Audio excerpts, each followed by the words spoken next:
सती माता ने देखा तो अपना तो सम्मान नहीं सोचा, किंतु अपने पति के अपमान को जब देखा तो बहुत कष्टित हुई। और सती माता ने उस कष्ट में अपने पति के सम्मान के लिए अपने पिता का त्याग कर दिया। बैठ गई आसन लगा करके और क्या कहा, सुनहु सभासद सकल मुनीरा,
और कहने लगी, सुनहु सभासद सकल मुनीरा। जितने यहाँ सभासद महात्मा लोग उपस्थित हैं, सभी लोग सावधान होकर सुनो। जिसने भगवान शंकर की निंदा की है अथवा श्रवण की, उन सबको भली भांति उसका प्रतिफल भोगना पड़ेगा और पिताजी को तो इसका परिणाम अवश्य भोगना पड़ेगा। क्या कहा,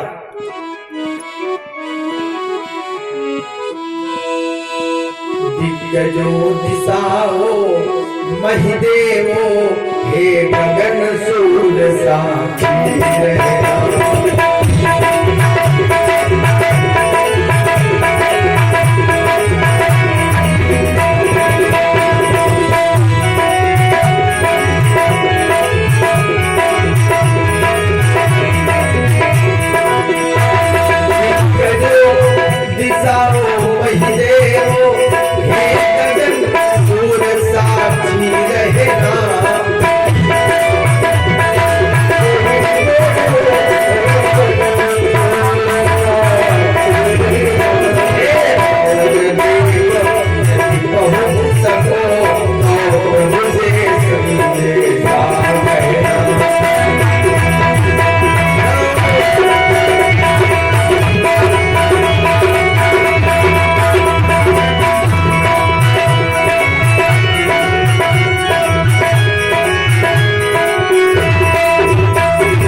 क्या कि पिता के अन्याय के कारण पति के अपमान को देकर के सती ने अपने देह का त्याग किया। जिस समय सती माता का शरीर जल रहा था तो भगवान शंकर के जो गण थे उन गणों ने यज्ञ की रक्षा करनी चाहिए, लेकिन भृगु महात्मा वहां यज्ञ के आचार्य थे। उन्होंने दक्षिणार्घ आहुति दी और ऋभु नाम के 60,000 देवता उत्पन्न कर दिए। यज्ञ की रक्षा हो गई, रुद्रगण कुछ तो भगे और कुछ रुद्रगणों ने अपना सर काटकर उसे यज्ञ में आहुति दे दी, अपने देह का त्याग कर दिया। आज ये सब रुद्रगण वहां से चले गए। सती माता का शरीर जब जल रहा था श्रोताओं, तो सती माता एक वरदान मांग रही थी। सती मरत हरि सन बरु मांगा, सती मरत हरि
मांगा।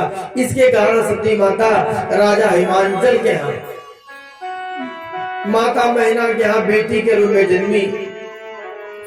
जननी पार्वती तनुबाई, पार्वती के रूप में इनका जन्म हुआ।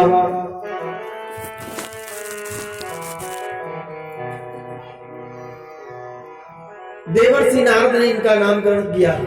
नाम उमा अंबिका भवानी, उमा अंबिका और भवानी। इनका विवाह किसके साथ होगा? ज्योति जोगी जटिल अकाम नगर अमंगल वेश, किसी योगी के साथ, नग्न रहने वाले के साथ। और ऐसे लक्षण मुझे भगवान शंकर में दिखाई पड़ते हैं। लेकिन भगवान शंकर जब से सती माता ने देह त्याग किया है, तब से परम विरागी हो गए। अगर भगवान शंकर से विवाह हो जाए तो जो दोष है वो भी गुण में बदल जाएगा। उसके लिए करना क्या पड़ेगा?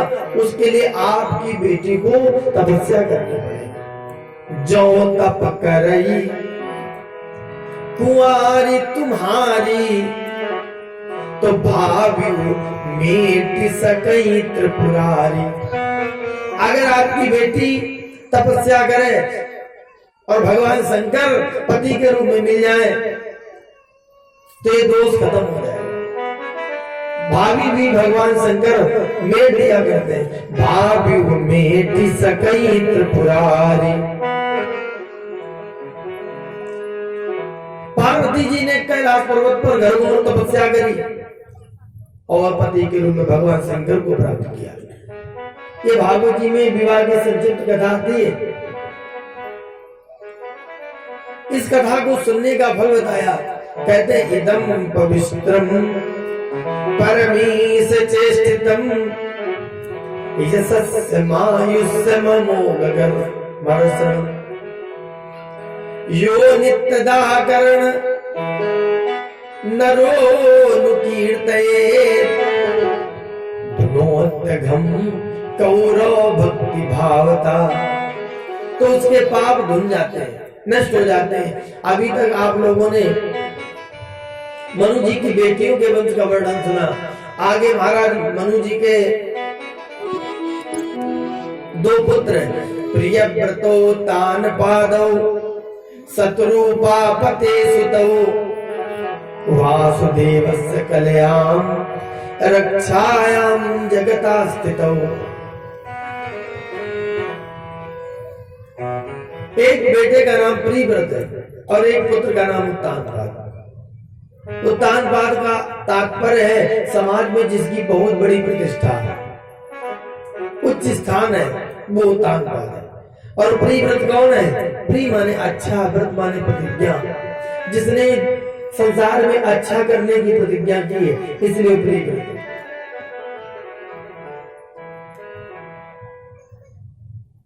बड़े बेटे का नाम उत्तान पाद और छोटा बेटा प्रिय व्रत है। उत्तान पाद महाराज जब बड़े हुए तो इनका विवाह सुनीति के साथ में कर दिया,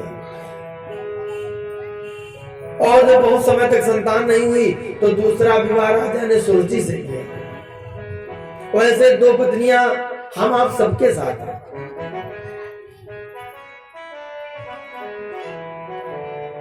कुछ लोग नीति का कार्य करते हैं, नीति पर चलते हैं, और कुछ लोग रुचि मनमाना करते हैं जो अच्छा लगता है।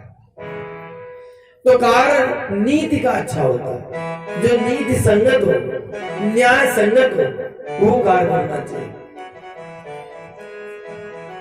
रुचि का परिणाम नष्ट होता है और सुनीति का कार्य स्थायी है।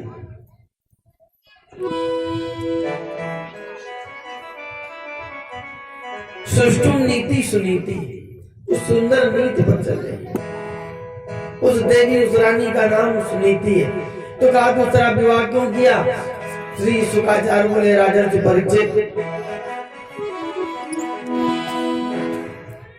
बहुत समय हो गया गृहस्थी में कोई संतान नहीं हुई। जिस समय राजा से परीक्षित पिंड दान करते हैं तो इनके पितृ दुखी होते हैं कि इसके बाद मुझे जल कौन देगा, मुझे पिंड कौन देगा पितर पक्ष में। सुनीति पतिव्रता स्त्री है। सुनीति ने देख लिया, सुनीति ने कहा महाराज एक बार प्रार्थना करना चाहते हैं। कहा बोलो।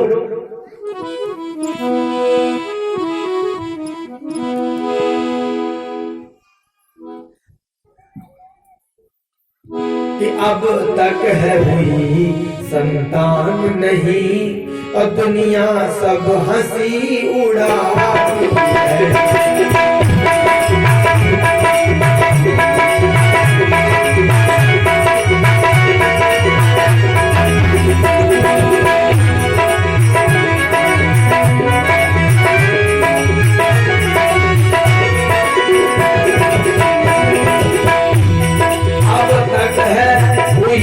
संतान नहीं दुनिया सब हंसी उड़ाती है।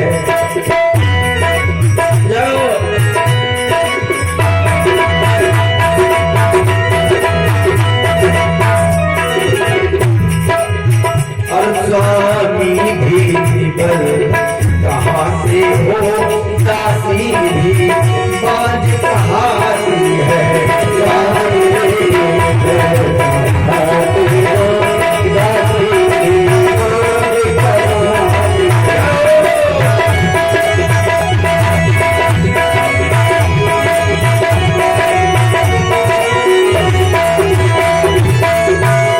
स्वामी भी निबल कहाते हो और दासी भी बांझ कहाती है। राजा ने कहा देवी तुम्हें मालूम नहीं है, काहू न को सुख दुख कर दाता, निज कृत कर्म भोग सब भ्राता। सुरेश भाई, क्या पुत्र सुख देते हैं? किसी के पुत्र नहीं है तो पुत्र के लिए दुखी, ध्यान देना जरा। और किसी के पुत्र तो हैं लेकिन पुत्रों के व्यवहार से दुखी है। कोई पुत्र से दुखी है और कोई पुत्र को